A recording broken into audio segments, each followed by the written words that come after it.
નમસ્તે, આપનું શુભ નામ? મારું નામ દિલીપ જોશી છે. દિલીપ જોશીભાઈ, અમારું ભાનુશાલી સમાજ આપનું સ્વાગત કરે છે. અચ્છા દિલીપ જોશીભાઈ, આપને મળીને મને તો અત્યારે ખુશી થાય છે કે તમે ફિલ્મ ઇન્ડસ્ટ્રી સાથે જોડાયેલા છો. તો તમારો પરિચય આપશો અમારી ભાનુશાલી સમાજને? ભાનુશાલી સમાજને સૌથી પહેલા તો નમસ્કાર. અને હું એક કલાકાર છું, ટીવી સિરિયલ, ફિલ્મ અને ગુજરાતી નાટકોમાં કામ કરું છું.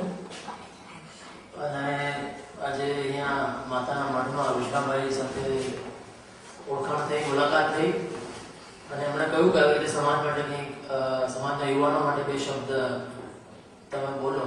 તો એમના આગ્રહને માન આપીને આજે હું અહીંયા આપ સૌની સામે હાજર થયો છું.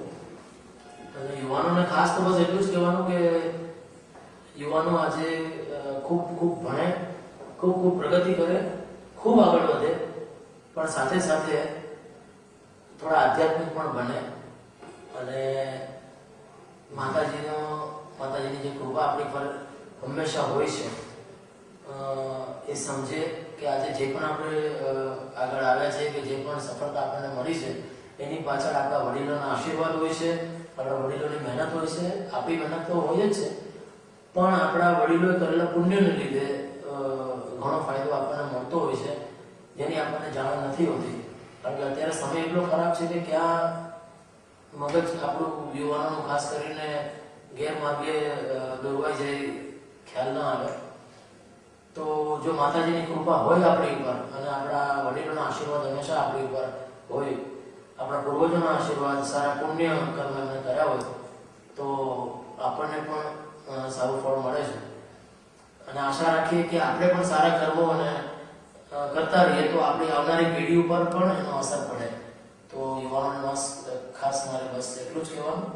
અને બીજું, વિશ્રામભાઈ કહે છે કે ઘણા મા બાપ આપણે છોકરાઓને ભણાવે છે, પણ અમુક જેમ કે 5મી, 6ઠી, 7મી કે બહુ તો 8મા ધોરણ સુધી એમ કે ભણાવીને પછી એમ કહે છે કે ભાઈ ચાલો હવે વધારે ભણવું નથી, પણ ધંધામાં જોડાઈ જાઓ.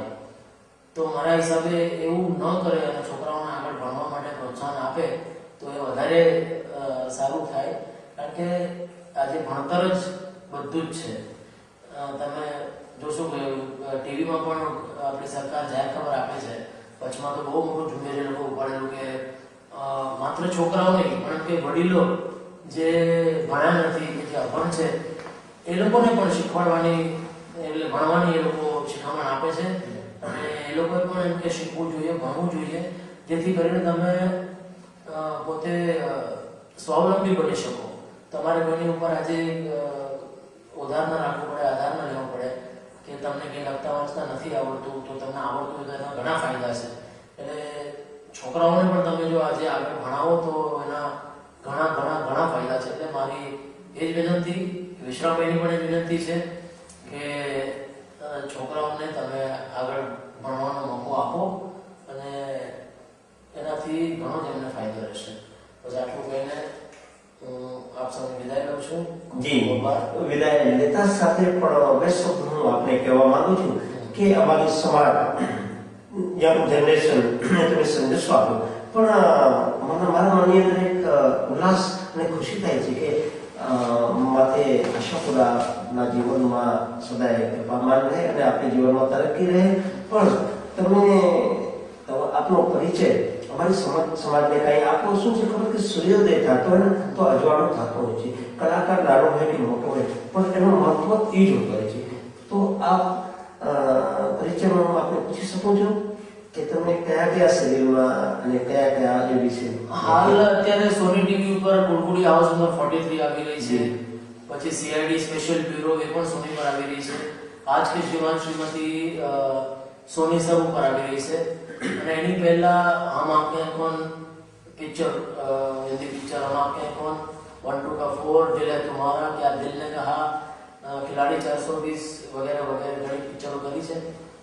અને નાટકો, ગુજરાતી નાટકો આજે હું વર્ષોથી કરું છું, જેમાં સખા સૈયારા, હમણાં હાલમાં બાપુ તમે કમાલ કરી, જલસા કરો જયંતીલાલ, છાનું છપનું કંઈ થાય નહીં, એટલે વગેરે લગભગ 15-20 વર્ષથી કલાકાર તરીકે હું સક્રિય છું.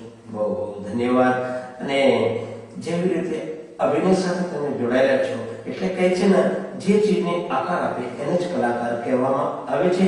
તો અમારી ભાનુશાલી સમાજને આપે સંદેશો આપ્યો કે ભણી ગણી, અને જે રીતે ભાનુશાલી સમાજમાં બહુ જ એવા છોકરા ડોક્ટર બની ગયા છે, અને એ તો આપણને સંદેશો આપે છે, છતાં એ કલાકૃતિ સાથે જોડાયેલા ભાઈ આપણે સંદેશો આપ્યો બદલ દિલીપભાઈ આપનો ઘણો ઘણો આભાર, ધન્યવાદ. અમારા ભાનુશાલી સમાજને આપણે કિંમતી વખત આપ્યો.